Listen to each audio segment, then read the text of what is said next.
Madame, bonjour, monsieur, bonjour, bienvenue, c'est le club de la presse. Nous sommes en direct de Yaoundé au Cameroun pour votre émission de débat de tous les week-ends sur la télévision panafricaine Afrique Média. Et pour cette fois-ci, nous revenons avec des sujets fort intéressants. On va parler de la campagne électorale qui bat son plein au Cameroun depuis 7 jours déjà.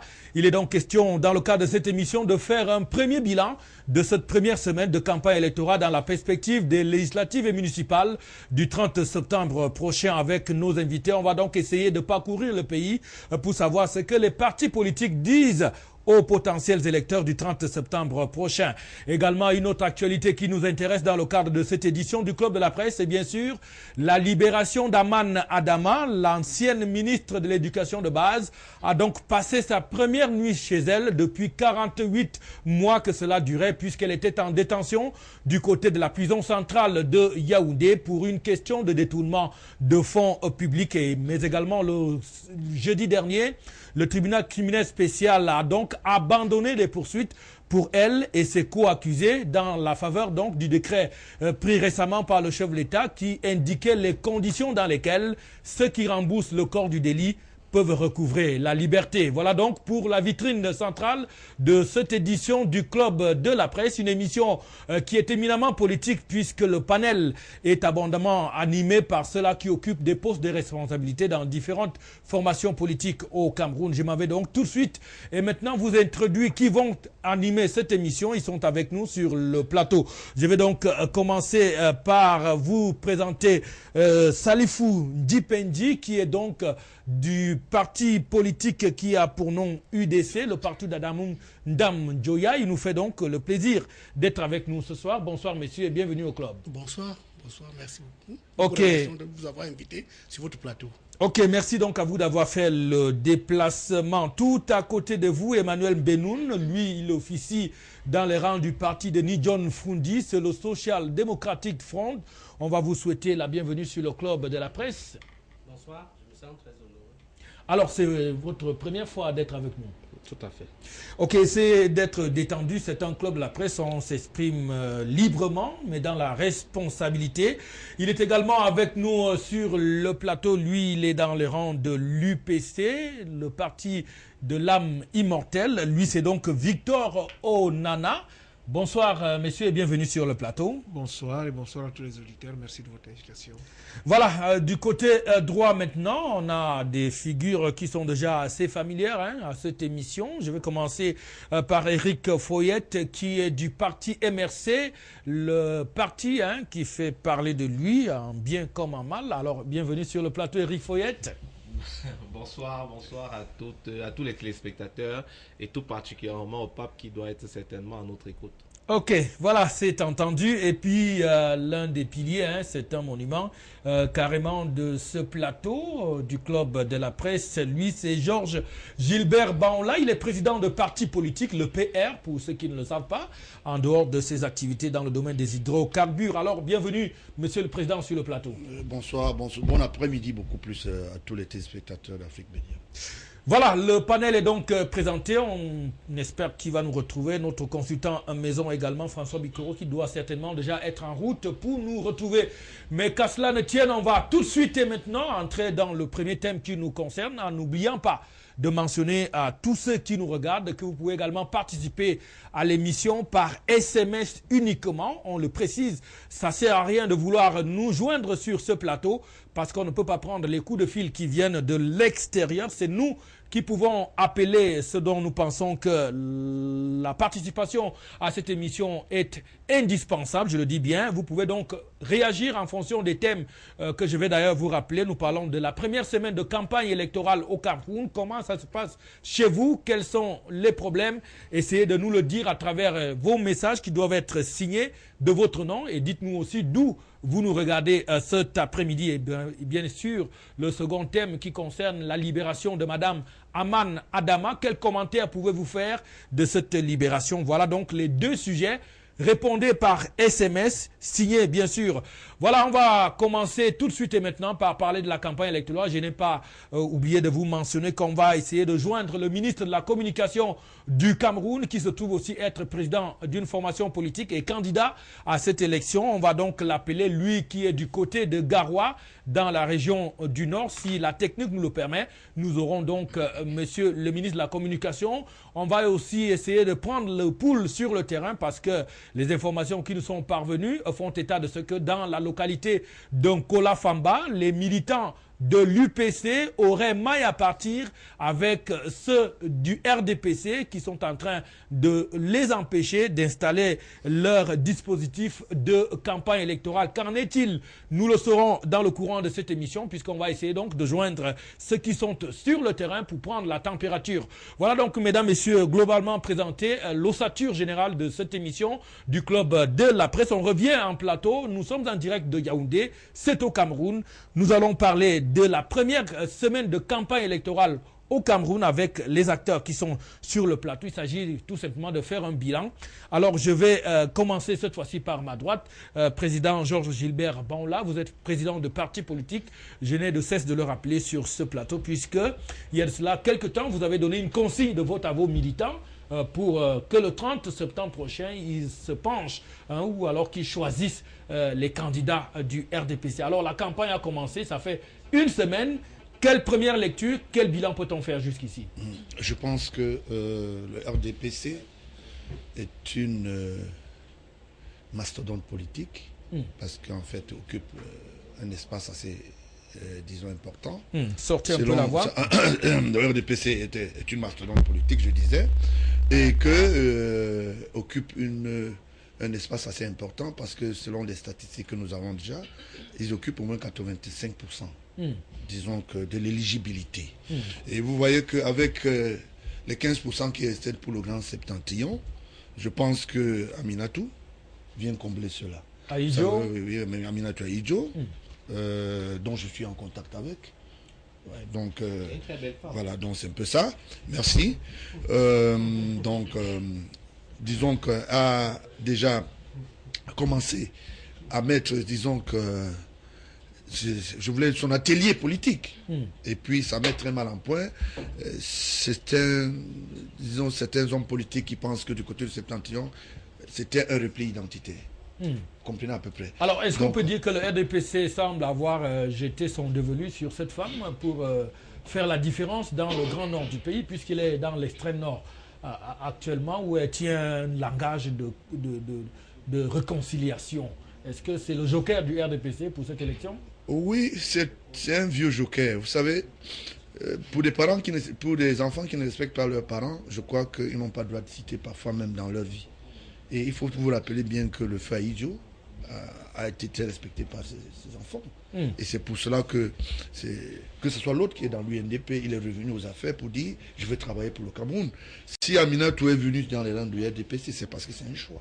Donc vous êtes satisfait de la campagne telle qu'elle se déroule jusque-là? Naturellement, c'est pour ça que je dis que en ce moment, le RDPC occupe 99% quand je voulais bien ajouter. Okay. Parce que demain, si je le dis, je commence à entendre des couacs. On n'a pas donné l'argent pour animer la campagne politique. Une entreprise politique s'anime permanemment. Vous connaissez ma verve. Je suis très critique vis-à-vis des gens qui pensent qu'ils peuvent déstabiliser un système ou une entreprise politique. Mais je refuse que les gens se cachent derrière pour demander des mannes, solliciter des mannes. C'est pour ça que vous avez vu. Mais c'est prévu par la loi que la campagne soit financée par l'État. C'est prévu par la loi. Nous avons des entreprises politiques qui n'ont même pas de siège. Vous comprenez à peu près. Okay. Je ne voulais pas entrer dans cette discussion pour dire simplement... D'accord. Donc c'est pour cela que je dis qu'en ce moment, le RDPC occupe 99%. Et demain, qu'on ne dise pas que le RDPC a triché. D'accord. Bon, et je chute simplement en disant que le RDPC maintenant devra être le RDPC nouveau. Voici pourquoi on a apporté notre appui pour dire les éléments de réponse du RDPC, c'est l'attente du peuple. Voilà. D'accord. Alors, Éric Foyette, une première semaine de campagne, vous me disiez avant d'entrer en studio que vous sortiez de l'ouest du pays. pour le compte du MRC, votre formation politique. Alors dites-nous un peu, quel est le message que vous portez aux populations? Comment vous trouvez l'ambiance générale autour de cette campagne électorale? D'entrée de jeu, je veux encore présenter tous mes respects à l'aîné, Georges Gilbert, qui sait si bien vanter un parti qui est complètement aux abois. Bon, il parlait de partis qui n'ont pas de siège. Je crois que le RDPC va en construire un très prochainement. Bon, je voulais quand même dire que ces statistiques ne sont vraiment pas sérieuses parce que 99% du territoire... il faut encore prouver. En termes d'occupation? Non, c'est le RDPC, c'est l'État. Vous ne pouvez pas parler de 99% de... Quand on a vu pour les sénateurs, les sénatoriales, ils n'ont pas pu déposer des listes correctes à l'Ouest, ne serait-ce que pour dire cela. Donc, parler d'occupation sérieuse, je crois qu'il faut relativiser. Je voudrais quand même rapidement revenir sur le MRC parce que c'est là où ça m'intéresse. Le MRC a commencé sa campagne à l'Est. Je n'ai pas vu un parti autre que le nôtre aller au fin fond du Cameroun. Vous étiez à Yokadouma, où nous avons organisé un match de football qui était magnifique, où les populations sont parties de partout pour dire vraiment on attendait que l'opposition. Je veux saluer aussi vraiment les populations de la Léquier qui n'attendaient que l'opposition, mais dont les manigances de quelqu'un qui est à l'Assemblée nationale n'a pas permis que nos listes puissent passer là-bas.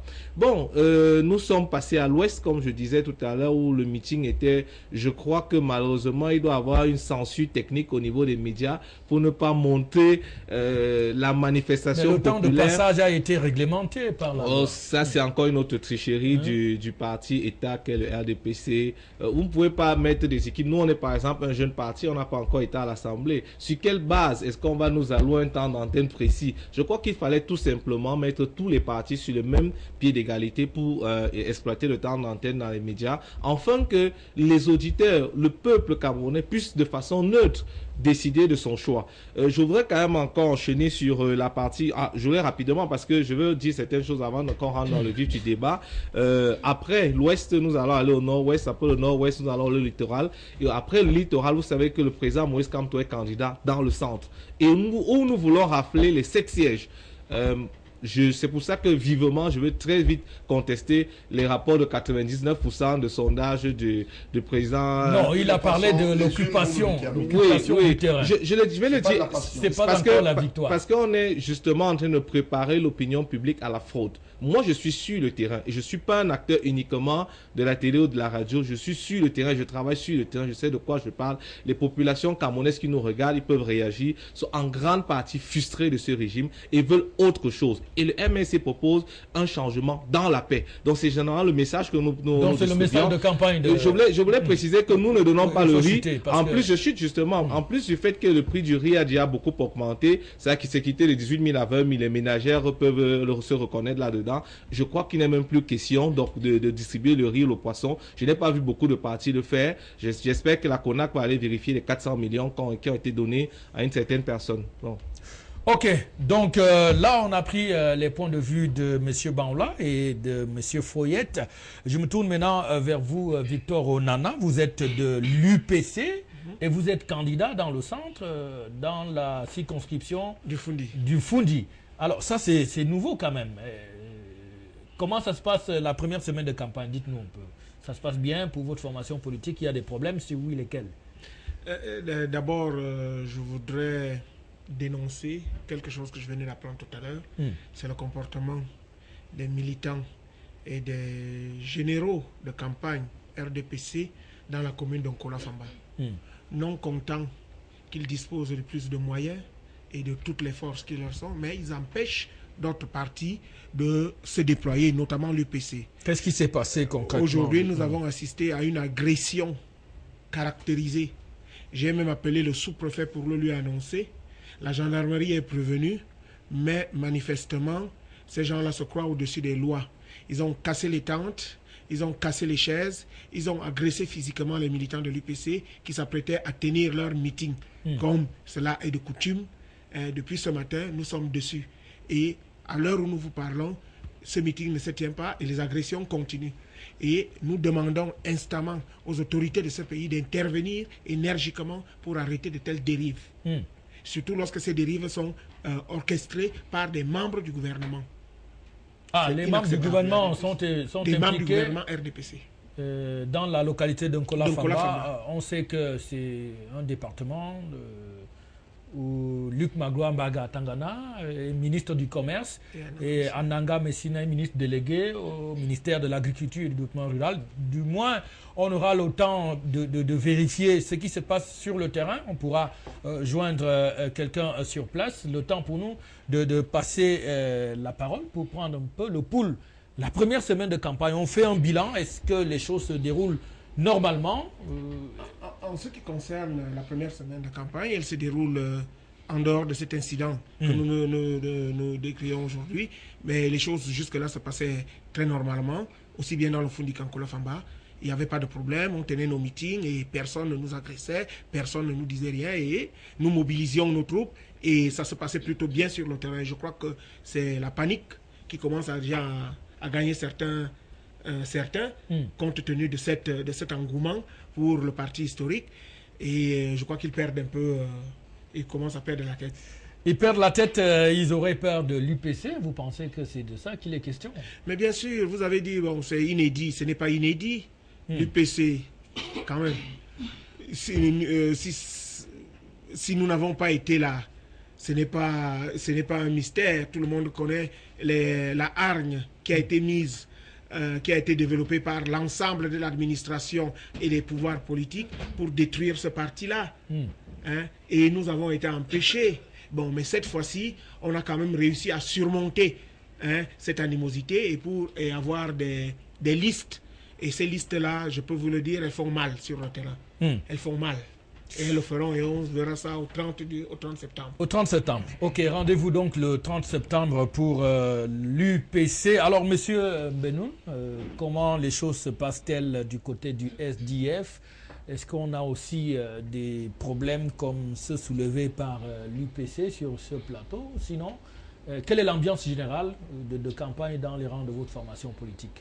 Merci de me passer la parole. Je voulais d'abord commencer par quelques préalables. J'ai suivi à travers la sortie de mon copanéliste, M. Baonla. Je voulais d'abord dire la chose suivante. Le RDPC n'a jamais été pour la démocratie. Le RDPC n'a jamais été pour la démocratie. C'est un parti. Sortez un peu la voix pour qu'on vous. C'est un parti État, c'est un parti administratif, c'est un parti qui ne repose que sur la fraude, sur l'entourloupe. Et ce que mon frère de l'UPC vient de dire nous en montre la preuve. Je pense qu'aucun parti d'opposition n'a empêché le RDPC de se déployer dans ce qui est considéré comme des fiefs de l'opposition. Mais le RDPC ne veut pas que l'opposition se déploie. On l'a vu à Kiosi et dans un autre, au Lamzé. Et maintenant, on le voit à Yaoundé en pleine capitale. Je crois que ça montre que ce régime ne veut pas que les citoyens s'expriment. Et parce qu'il sait que son bilan est complètement négatif. C'est parce que c'est ce bilan qu'on veut voir actuellement. Ils sont là depuis 30 ans. Le Cameroun se trouve dans quel état? La paupérisation de la population, la pauvreté à tous les niveaux, le manque d'infrastructures. Le Cameroun, un dernier rapport du programme des Nations Unies pour le développement a montré que le Cameroun s'est appauvri par rapport à 1960. Donc je crois que venir se gargariser de tels propos ici, c'est... Si on parlait maintenant des élections, je connais un pays ici en Afrique, on l'appelle le Bénin. Il a fait sa conférence nationale en 1990. Et ce pays-là a mis des bases consensuelles pour des élections transparentes. Vous n'avez jamais entendu que les élections ont été contestées au Bénin. Il y a déjà eu 3 présidents depuis 1990.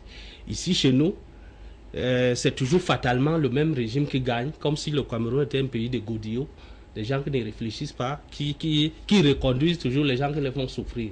Donc je crois que pour la gouverne de vos téléspectateurs, il faut qu'une chose pareille soit démontée. Maintenant, vous parlez de la campagne. Et ça, c'est votre discours de campagne là, que vous développez aux électeurs sur le terrain? Le discours, c'est le discours de toutes les propositions ou de toute personne qui est censée. Ça, c'est pas le SDF qui le dit, tout le monde le voit. Nous, on dit chez moi, dans la forêt de la Saraga Maritime, qu'on ne montre pas l'éléphant avec un seul doigt. C'est-à-dire une chose qui est visible, tout le monde le voit. Alors, je voulais donc dire que, en parlant des élections au niveau du SDF, nous sommes en train de nous déployer. On a parlé tout à l'heure des financements de la campagne. Mon ami nous a également égratigné en disant les partis ne doivent pas s'attendre à l'argent. Moi, je vous rappelle que le SDF est allé aux élections en 1997, a eu 43 députés, il n'y avait pas de financement des partis politiques. Mais pour autant que la loi l'autorise, on doit permettre à tous les candidats de se déployer parce que le RDPC, lui, puise dans les caisses de l'État. Vous savez que certains des ponts du régime qui sont à Koundéngue nous l'ont dit devant les tribunaux qu'ils prenaient dans les caisses pour financer la campagne. Donc, ce n'est pas un secret. Donc, pour l'élégance, il fallait quand même qu'on donne les moyens à tout le monde parce que quand vous avez une dépense, il faut que vous ayez vos moyens à temps pour que vous puissiez ordonnancer vos dépenses. Donc, c'est de ça qu'il s'agit. Ok. Donc, de manière globale, on retient que la première semaine de campagne se passe bien pour le SDF. Oui, nous nous déployons autant que faire se peut dans les régions où nous compétissons et nous croyons que nous avons de bonnes chances.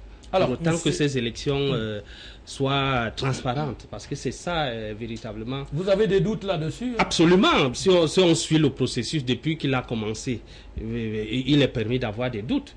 L'organe d'abord qui gère les élections. Je vous rappelle que vous n'avez pas confiance le président du RDPC s'était engagé devant la communauté internationale qui va mettre en place une commission électorale indépendante. En lieu et place, il a mis des membres du bureau politique et du comité central du RDPC. Vous pensez que c'est des gages d'une transparence? Maintenant, si on voit la loi électorale, elle n'a pas été consensuelle. Même son allié, l'UNDP, n'a pas voté cette loi. Vous pensez que c'est les... J'ai suivi tout à l'heure en Guinée, où la commission électorale est paritaire, côté pouvoir et côté opposition. Mais jusque-là, l'opposition se plaint. Parce qu'il y a dans quelques petites circonscriptions, il y a des petites anomalies. Mais ils veulent que ça soit corrigé. Mais chez nous, c'est un seul parti qui décide de tout et les autres ne doivent pas. Ok, M. Ndjipendi, dans les rangs de l'UDC, les choses se passent comment? On sait que vous avez quelques zones. On a signalé dans le Noun, vous êtes également dans d'autres parties du pays. Les choses se passent bien pour vous, la campagne? Nous disons tout simplement que nous commençons par remercier les militants et sympathisants de l'Union démocratique du Cameroun, résidant à Oulamze et Kiossi, puisque vous avez toujours tendance de parler de l'UDC à Fumban. Nous compétissons sur cette région, dans cette région de la République. Pourquoi nous remercions ces militants et sympathisants de Kiossi Oulamze? Vous savez que de leur bravoure et puis de leur engagement, de leur participation massive à accueillir et puis à travailler sur le terrain pour faire gagner l'Union démocratique du Cameroun. Ceux qui hier, sur le même plateau-ci, je m'adresse à nos camarades de RDPC, pour le citer nommément, le secrétaire général de la communication de RDPC disait sur ce même plateau que lors des sénatoriales, que l'UDC était un parti tribal, et prétendait nous donner des leçons de morale, d'intégration nationale en avril dernier. Mais curieusement, aujourd'hui, le masque est en train de tomber, puisque cette élite est en train d'aller de village en village à Kiossi Oulamze pour demander aux autochtones de ne pas voter pour la liste d'un étranger. Quelqu'un qui n'est pas Boulou, ni Toumou, ni Fan. Il ne faudrait pas qu'on accepte. J'espère que vous avez des preuves. Je ne parle pas dans la rue, je suis sur un plateau. Je suis sur un plateau. Et je suis prêt, je vous invite sur un plateau pour qu'on en débatte d'une manière ouverte. Parce que j'ai les éléments de mon débat pour vous dire que je le dis et je le reprends que les masques sont en train de tomber. Parce qu'il est curieux et surprenant de constater que ce même secrétaire général parlait au nom du chef de l'État.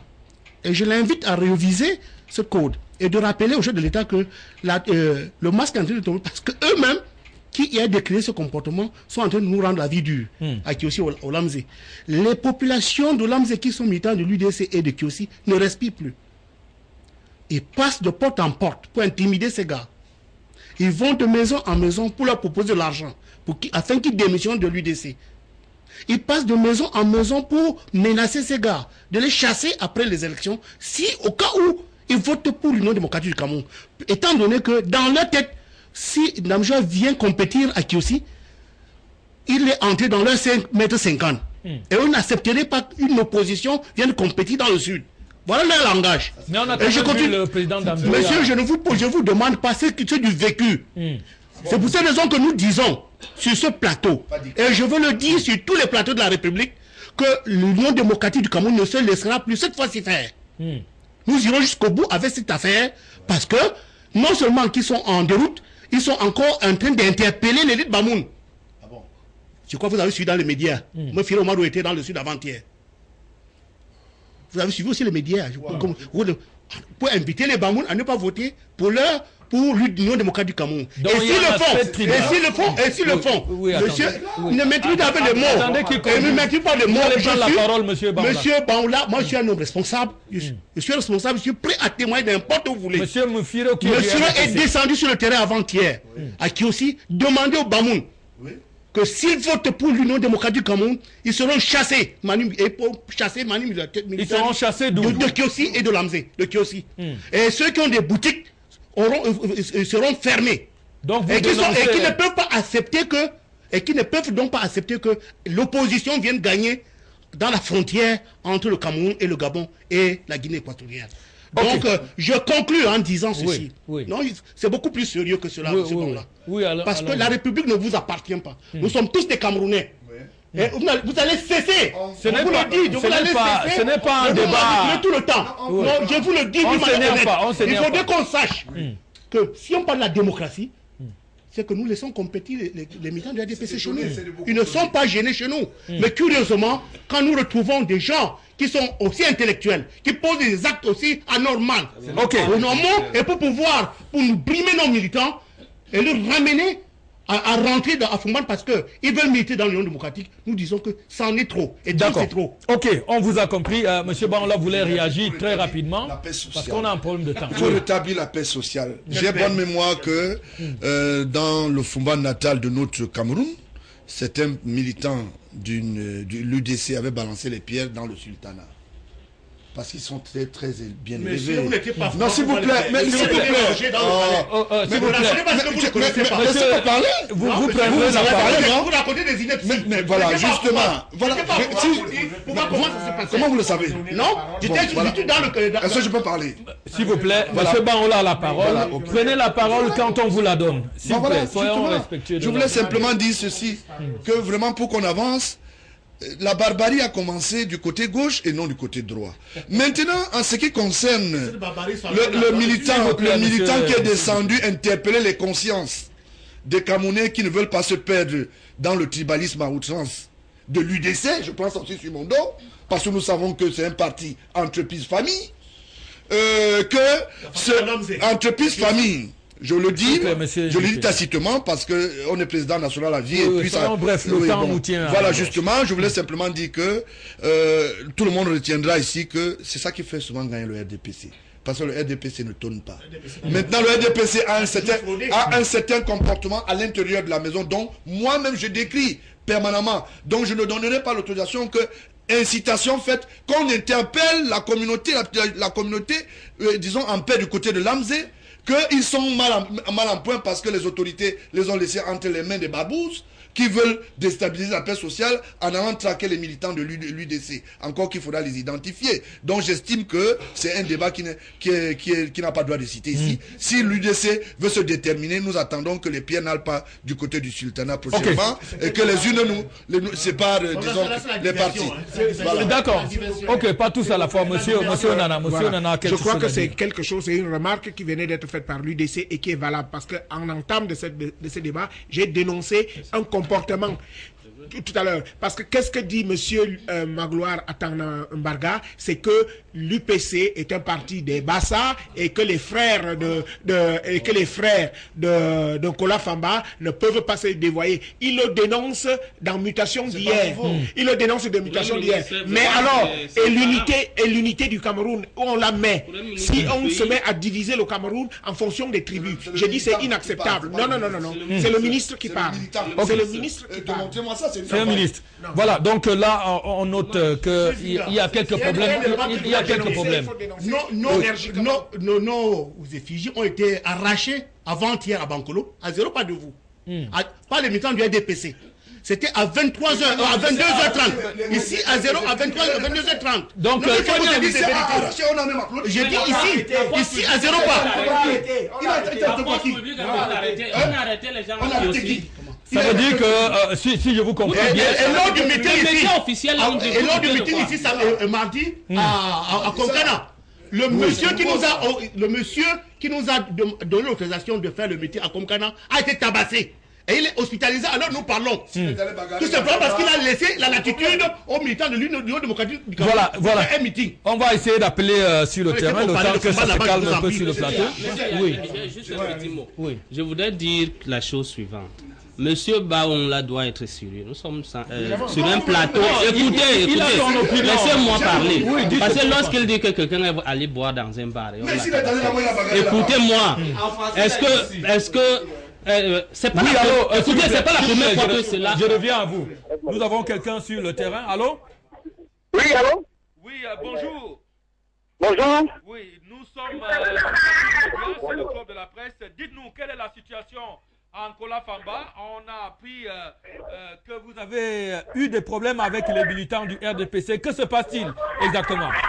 S'il vous plaît, nous sommes sur le terrain comme ça. Les gens qui travaillent chez le ministre, plus précisément, Luc Mazouan Baratanana, sont venus depuis on a mis le banderole devant la cour d'honneur. Il a pu couper, ils ont coupé M. Banderole. Et encore plus, on a amené le matériel pour installer au stade public. Ils ont dit qu'ils ont vendu le terrain à Mbamilité et que c'est leur terrain, que ce n'est pas un lieu public. Et là, en course, ils sont toujours au stade là-bas. Ils nous ont froissés et perdu mes papiers avec institution de 250 000 francs dedans. Et je suis ensemble l'un de mes deux camarades qui a été aussi agressé franchement sur le terrain. Il y a des Benfikinas. Ils ont interdit aux Benfikinas qui ne vont plus travailler à partir de mardi au 10e arrêt parce que c'est le chef du ministre Luc Magouan Baratangana. Donc je dis et je déclare, ce n'est pas une guerre, mais il y a un problème, c'est que si nous laissons évoluer, pourquoi est-ce qu'ils ont peur? Alors votre meeting ne peut pas se tenir à cause de cela? Est-ce que votre meeting peut se tenir quand même? Nous sommes en train de chercher l'espace dans la langue quartier. Nous sommes vraiment en train de chercher l'espace. Après, moi, j'ai même voulu qu'on le fasse les meetings, mais c'est la population qui exige la population qui va monter là pour faire le meeting. Nous sommes en train d'installer le matériel, même on va se débrouiller à faire dans ce quartier-là. Ok, merci pour cette réaction sur Afrique Média. On revient donc sur ce plateau. On note là qu'il y a quelques problèmes. Mais il y a une multitude de oui. problèmes. Je pense que je pense que ce témoignage en direct bat en brèche notre. Je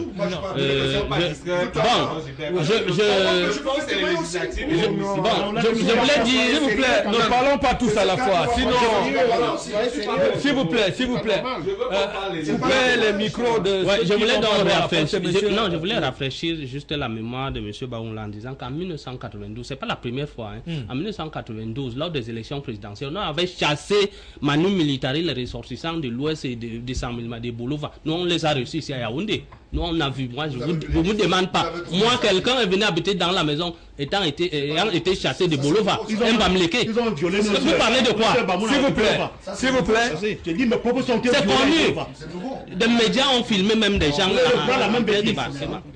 Ok, il ne faut pas qu'on s'écarte du débat. Nous sommes là pour faire le bilan de la première semaine de campagne. On note globalement, ça se passe bien. Si ce n'est quelques cas d'incidents relevés à Kiosi, à Olamze et Ankola Famba pour le cas de l'UPC. Donc, on note et on vient de le suivre à travers cette réaction que nous avons pu avoir d'un militant de l'UPC. On va essayer d'avoir également le côté adverse parce que notre rôle n'est pas de mettre le faux poudre, d'essayer d'attirer l'attention des autorités par rapport à ce qui se passe dans le cadre de cette campagne électorale que nous souhaitons tous qu'elle se déroule dans la paix sociale au Cameroun. C'est le plus important en tout cas. On va donc, en attendant de prendre le ministre de la Communication au téléphone, rapidement vous faire état des messages qu'on a reçus pour ce premier thème.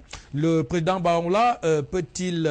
oh là là, on a dit il ne faut pas essayer d'appeler, vous nous perturbez par les appels. Laissez-nous lire les messages, c'est plus important pour nous. Le président Baounla peut-il nous donner les raisons qui l'ont poussé à soutenir le RDPC et peut-il nous donner le bilan du régime RDPC depuis 30 ans de la part donc de Ousseni depuis Douala qui s'adresse donc directement à M. Baounla. Bonsoir à tout le panel. Pour qui roulez-vous, M. Baounla, pour votre parti, le PR, ou pour le RDPC?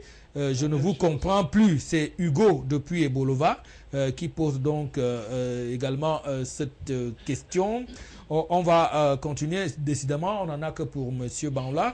M. Banla n'a plus de parti. C'est ce que pense Nina, une téléspectatrice qui envoie donc ce message. Finalement, M. Banla se montre très tribaliste sur le plateau du débat panafricain. C'est Baba à Mokolo qui envoie donc ce message. Les barons du régime sont prêts à tout pour éviter une défaite dans leur circonscription. On a dit aux téléspectateurs, n'appelez pas à ce numéro de téléphone, il est uniquement réservé pour les messages, donc on ne peut pas prendre vos appels. Les barons du régime sont prêts à tout pour éviter une défaite dans leurs fiefs respectifs, car cette dernière signifierait la perte de leur poste. Bon courage à l'opposition et ça, à ces manœuvres déloyales. Les Camerounais ne sont pas dupes. Hein. C'est un message qui vient également de nous être envoyé. On va très rapidement lire cet autre message. Un maire sortant de Douala-Ville qui continue donc à construire des forages en ville mérite d'être sanctionné par les électeurs le 30 septembre prochain. Malheureusement, le message n'est pas signé. On va continuer à lire d'autres messages. Bonsoir à vous sur le plateau. Le bilan de la campagne pour cette première semaine est assez positif en ce qui concerne l'opposition, notamment le SDF, l'UPC et le CPP, ainsi que le MRC. Ils sont vraiment présents sur le terrain, seulement que certains Camerounais doivent cesser d'aller prendre de l'argent pour voter le RDPC et après recommencer à se plaindre. C'est ce que pense donc Alain Ledoux-Fouagui, qui est donc le communicateur d'une société de la place. Donc là, voilà quelques messages qu'on a reçus, même si il y a des téléspectateurs qui cherchent toujours vainement à appeler, envoyer les messages. C'est plus important. Je pense qu'on va sortir. Juste répondre. Vous avez été interpellé en deux mots. En deux mots, oui. Non, ce n'est pas non, c'est des interpellations. Donc, je voulais simplement. Si on veut parler de bilan, c'est parce que j'ai compris que la dite opposition entre guillemets. Donc, veut se prévaloir la turpitude de la maison, c'est bien, mais je voulais simplement dire que si on veut parler du bilan du RDPC, pour le respect que j'ai pour les règles d'hygiène, en ce qui concerne les élections, je ne parlerai pas d'un bilan ici. Ni le bilan du RDPC, ni le bilan de partis d'opposition. Vous savez que je suis quand même nanti de beaucoup d'armoiries. Et je ne peux pas venir ici gâter cette bonne campagne. Voilà cet autre message qui vient donc d'arriver et qui nous signale que Mme Aminatou a échappé à un lynchage. L'opposition devrait-elle être incriminée, les opposants le faisant aussi. Notamment. C'est vrai que ce téléspectateur n'a pas signé le message. C'est pour ça que c'est important de nous dire d'où vous tenez votre information. Ça nous permet aussi de pouvoir les vérifier. Je voudrais savoir si Georges est du RDPC ou du PR. Il se comporte comme un enfant gâté. Il est loin de donner des leçons car c'est avec l'argent du contribuable que tout cela se fait. C'est donc Christian depuis Douala qui envoie ce message. Malheureusement, on est obligé de sortir. Aminatou Ahidjo doit rester stupéfait. Je ne sais pas sur quelle base elle fait la campagne au profit du RDPC. Elle qui n'a jamais séjourné au Cameroun, qu'elle se contente donc de ces millions qui lui ont été offerts gracieusement. C'est donc Jean-Guy de Douala qui pense cela. Voilà, on va très rapidement sortir de ce thème puisqu'il nous reste très peu de temps pour parler du deuxième sujet sur la table. On va essayer de joindre le ministre de la Communication qui est par ailleurs candidat à cette élection qui arrive le 30 septembre prochain. Donc on va essayer de joindre Issa Chiroma Bakari qui est du côté qui n'est pas joignable malheureusement. Donc on revient sur le plateau pour parler donc de la libération d'Aman Adama. Une réaction très rapide. Comment est-ce que vous accueillez cette libération? Elle qui, après avoir appris qu'elle était déjà libre, a décidé comme ça de se joindre immédiatement dans la caravane de campagne du RDPC. Alors, quelle réaction peut-on avoir en un mot, on va aller très là, ils seront coincés. Voilà. Ils ne peuvent pas réagir. Ils vont réagir, Je réagis, vous avez vu. Prend la parole. Vous avez la parole. Voilà, monsieur. Voilà. Je vais prendre la parole rapidement. Vous allez voir qu'ils ont des amitiés. Monsieur Foyet d'abord. Oui, vraiment. Je voulais d'abord défier quiconque de trouver en un membre du MRC sérieux des amitiés malsaines avec le régime. Les voleurs ne sont pas au MRC, les voleurs sont dans le parti d'en face. Ceux qui ont détruit ce pays sont dans le RDPC. Si Mme Adama a volé, et ça on a peur de dire les mots, et qu'elle a remboursé selon la loi qu'on a taillée à la mesure de certaines personnes, eh bien, moi je ne trouve rien à dire spécialement là-dessus. La seule chose que je pourrais dire, c'est que si on applique la loi pour Mme Adama, pour Yves Michel Fotso, il faudra appliquer la même loi. Pour Marafa Amidou Yayou, à Marafa, il faudra appliquer la même chose, etc. Tous ceux qui auront remboursé, quand la Libye, il ne faut pas qu'il y ait une justice à deux mesures, deux poids, deux mesures. Pour elle, on fait ceci, pour l'autre. Excusez-moi, je voulais rapidement revenir sur l'histoire de la belle femme, donc, je ne veux pas prononcer le nom, je crois que ça va être la fille d'Aïdio. Oui, rapidement. Très belle femme qui a eu 400 millions sortis de nulle part. Permettez-moi, j'assume mes propos, je m'appelle Eric Kennedy Fouet. Portez-moi plainte là-dessus. Je vais répondre. Je vais dire ceci très rapidement. Cette femme, je rappelle à tout le peuple bamileke d'arrêter de discuter de cela. Monsieur Aïdjo est celui qui a jeté le Népal à l'ouest du Cameroun. Peut-être si vous ne le savez pas. Et qu'aujourd'hui, une femme, sa fille, très belle, je le dis encore, vient aujourd'hui, on l'acclame comme si c'était un héros. Je dis attention, faisons beaucoup attention. Okay. Qui est-ce qu'on manipule dans cette histoire? Madame Adama, la seule chose que je dis, c'est que si on l'a relaxé, qu'on relaxe aussi tous ceux qui ont remboursé, en l'occurrence, Yves Michel Fotso qui a remboursé sa part. C'est tout ce que j'ai à dire là-dessus. Voilà, très rapidement, monsieur Onana. Par rapport à Mme Adama, Aman Adama, par rapport à Mme Aman Adama, je me réjouis de ce qu'elle soit sortie parce que vous savez, depuis que cette opération est lancée, j'ai des doutes quand même. Et bon, à partir du moment où c'est en application de la loi, je dis ok, pas de problème. Pas de problème. Pas de problème. Par contre, ce que je voudrais dire, c'est à propos d'Aminatou. Comme on dit, c'est croire que l'histoire d'Aïdjo est glorieuse au point qu'on puisse acclamer sa fille. Elle n'est pas aussi glorieuse que ça, cette histoire-là. C'est une histoire faite de sang, de beaucoup trop de sang. C'est même le fait qu'Aïdjo revienne même en odeur de sainteté, si on peut le dire ainsi, ça prouve l'échec de ceux qui ont été appelés à le remplacer. Parce que ce monsieur-là, il aurait dû sombrer dans les oubliettes de l'histoire. Vous voulez dire l'échec de monsieur Biya? Ok. Non, mais attendez, il faut être clair. Non, on évolue, c'est pas le thème aujourd'hui. On y reviendra. Alors, je voudrais mettre un bémol à ce chorus d'angélisme par rapport à... C'est-à-dire la libération de madame. Moi, pas du tout. Moi, je ne suis pas d'accord. Je pense que il y a des gens qui ont volé un mouton et qui croupissent à Kondengui.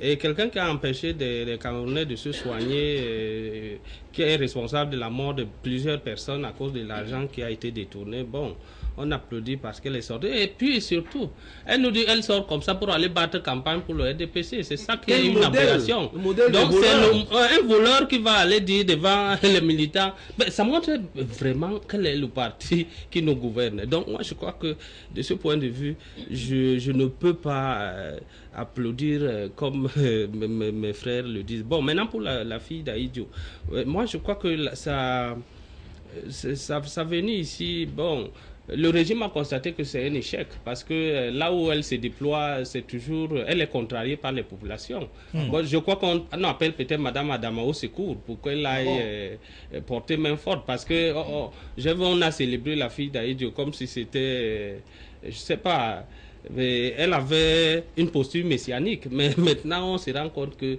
il faut apporter des gens aussi.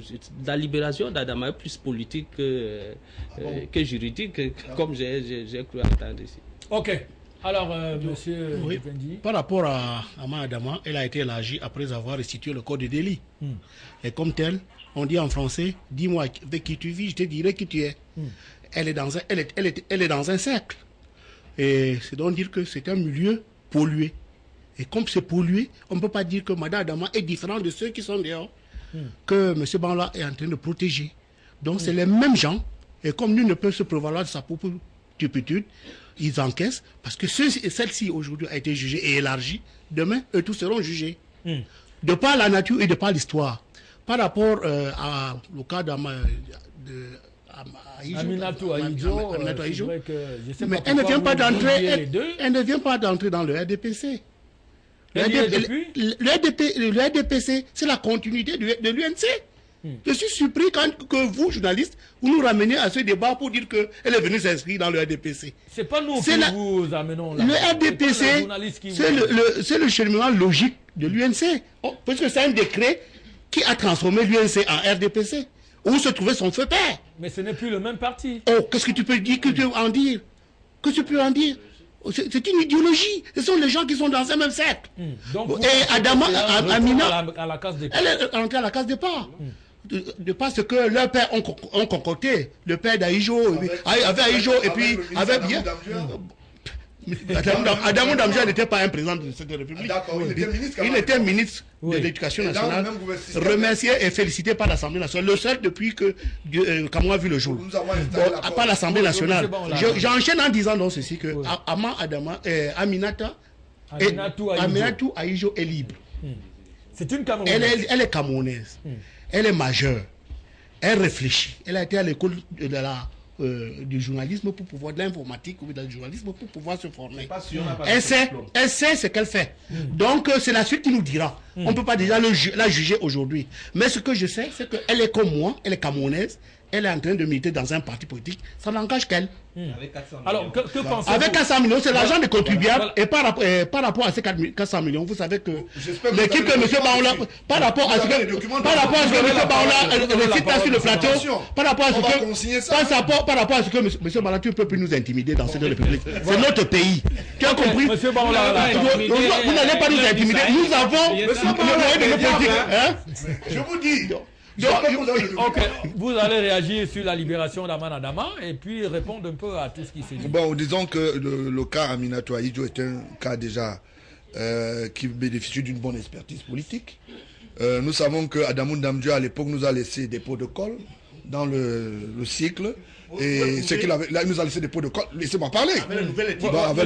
La parole. Bon, voilà. Maintenant, la deuxième chose, j'aimerais que la caméra zoome l'image de monsieur le représentant de l'UDC. Vous allez découvrir chez les téléspectateurs qui sont prétentieux plus qu'ambitieux. 2011, élection présidentielle. Vous comprenez là où on vient maintenant? Ça veut dire qu'on ne peut même plus respecter l'éthique. C'est bien. Non, mais je voulais bien que. Non, je sais pourquoi. Voilà, je voulais dire. Bon, maintenant je peux agir sur la libération. C'est pour dire qu'il est en course. Nous ne sommes pas au présidentiel. Voilà. Donc il a une écharpe de présidentielle. Bon, maintenant, en ce qui concerne.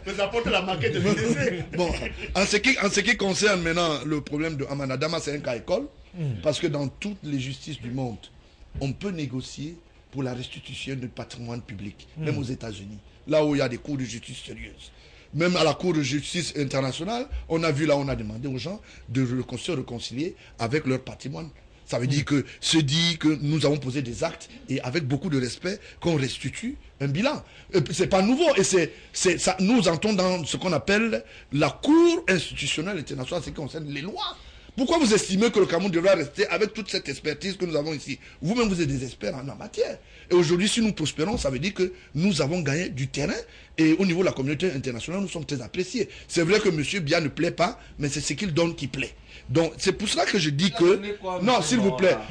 Je voulais simplement dire, et je suis en disant, je dis simplement que, vous savez, le cas école aujourd'hui, vous avez vu que si c'était une magistrature accentuée dans la dictature, le MRC serait déjà hors course, parce qu'il y a des candidats de société civile qui sont en perte de vitesse. Nous avons un président de MRC qui est sous main de justice, parce qu'il y a déjà un dossier, la traçabilité de son dossier est déjà au tribunal des pairs de l'autre côté. Brainstorm nous doit un peu d'argent. Je ne voulais pas en parler ce matin, tout à l'heure. Voilà, parce que celui qui est là.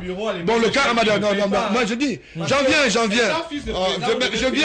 Mais attends, mais j'en viens. Je dis, c'est pas le sujet. C'est pas le sujet. J'en viens. Bon, voilà. J'en viens.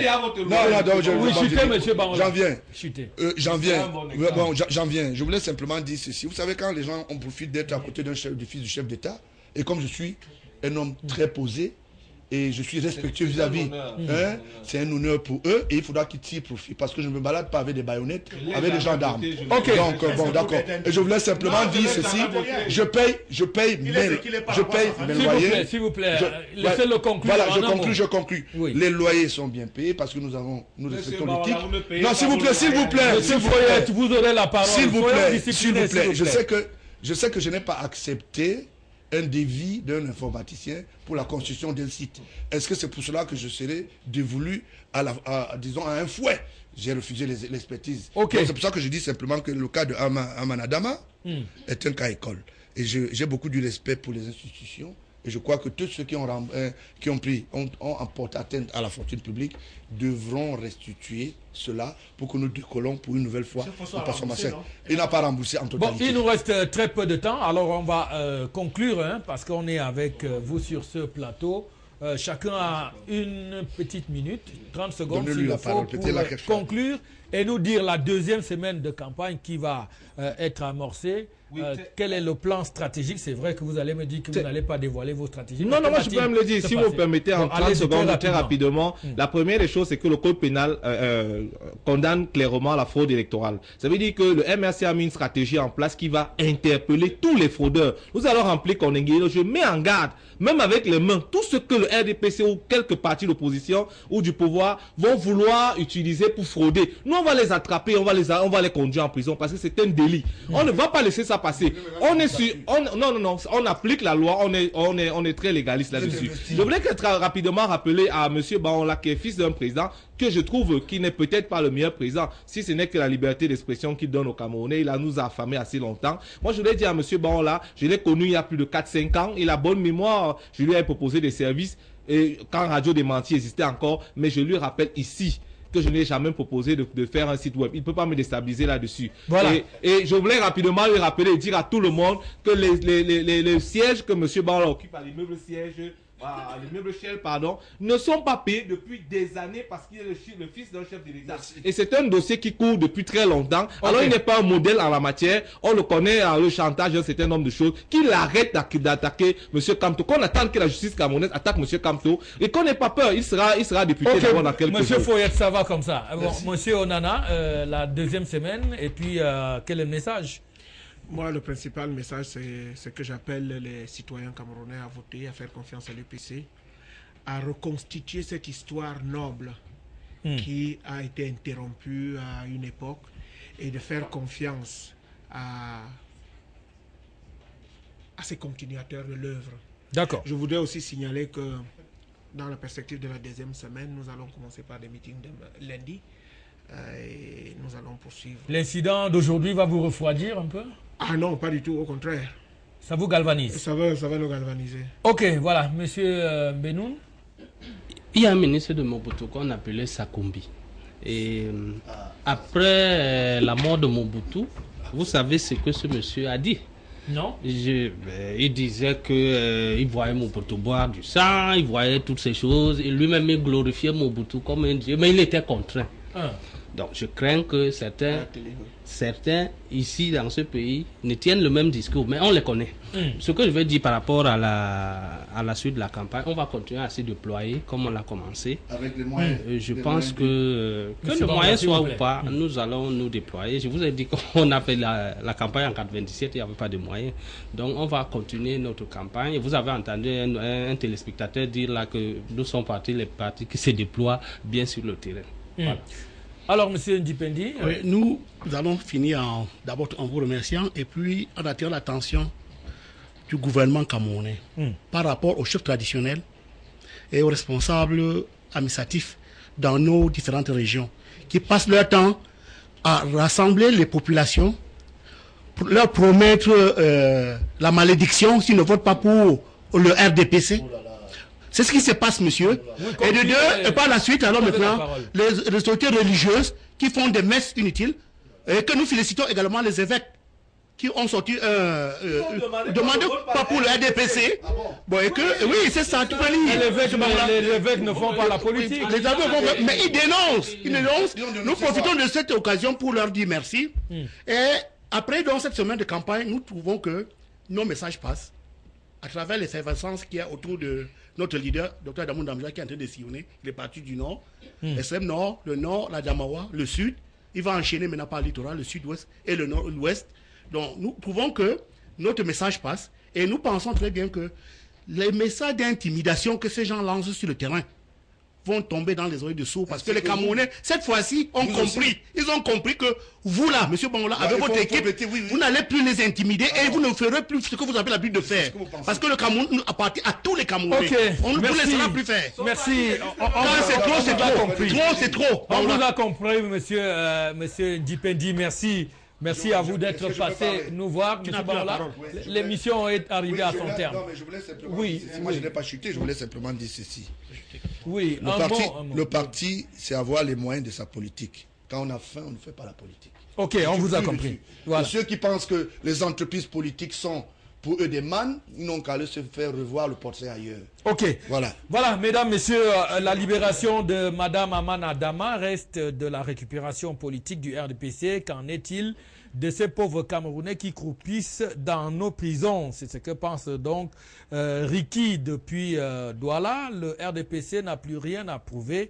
Ils ont puisé toutes leurs cartes qu'ils ne divisent pas les Camerounais qui ont la maturité. C'est un autre message qui nous est donc envoyé. On va s'arrêter ici en remerciant donc tous ceux qui ont pris de leur temps. On me rappelle qu'on a encore quelques minutes. On peut lire juste quelques derniers messages de la part de ceux qui nous regardent. Je suis d'accord avec monsieur le représentant de l'UDC. Ce sont les querelles autour d'Aminatou Aïdjo, car elle est libre de faire son choix, que le représentant du MRC et de l'UPC ait du respect pour son père. C'est donc ce que pense M.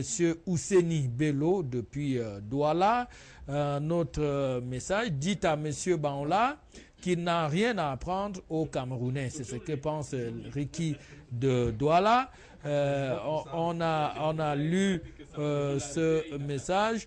Je vous ai dit que le RDPC est une machine à broyer. Pourquoi ce n'est qu'en cette période de campagne qu'on a choisi de libérer Mme Amana Dama, mais que le RDPC sache que quel que soit le décret, s'il vous plaît, nous lisons le message. Nous lisons le message.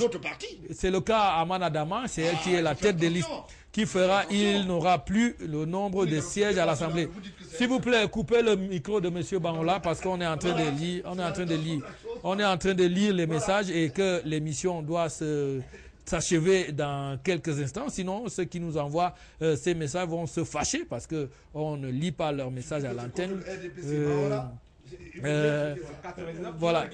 Donc, voilà. Un dernier message, cela n'empêche pas qu'elle doit purger une grosse peine et pense que les 5 ans d'invalidité qui lui ont été affligés, c'est bienvenu. Voilà une souillure. C'est ce que pense donc ce téléspectateur. Voilà une souillure de la justice camerounaise. Monsieur Rifoyette a raison que tous les voleurs qui ont remboursé soient libérés. C'est ce que pense donc Jules Pétran depuis Douala. Donc, mesdames, messieurs, vous qui avez pris de votre temps, on vous dit merci. On remercie tous nos panélistes, monsieur Bangola, monsieur Foyette, monsieur Onana, monsieur Benoun et monsieur Dipendi. À vous tous, on vous souhaite beaucoup de succès dans la deuxième partie de cette campagne électorale, en rappelant tout simplement qu'au Cameroun, on aime la paix et qu'il serait souhaitable que tout se déroule dans la sérénité pour que le 30 septembre, seul l'électeur dans l'urne puisse décider finalement en dernier ressort parce que c'est lui le souverain. Voilà, on vous dit merci. On se retrouve le week-end prochain si Dieu le veut bien. D'ici là, restez sur Afrique Média, la télévision panafricaine, car le meilleur, c'est ici et nulle part ailleurs. Au revoir.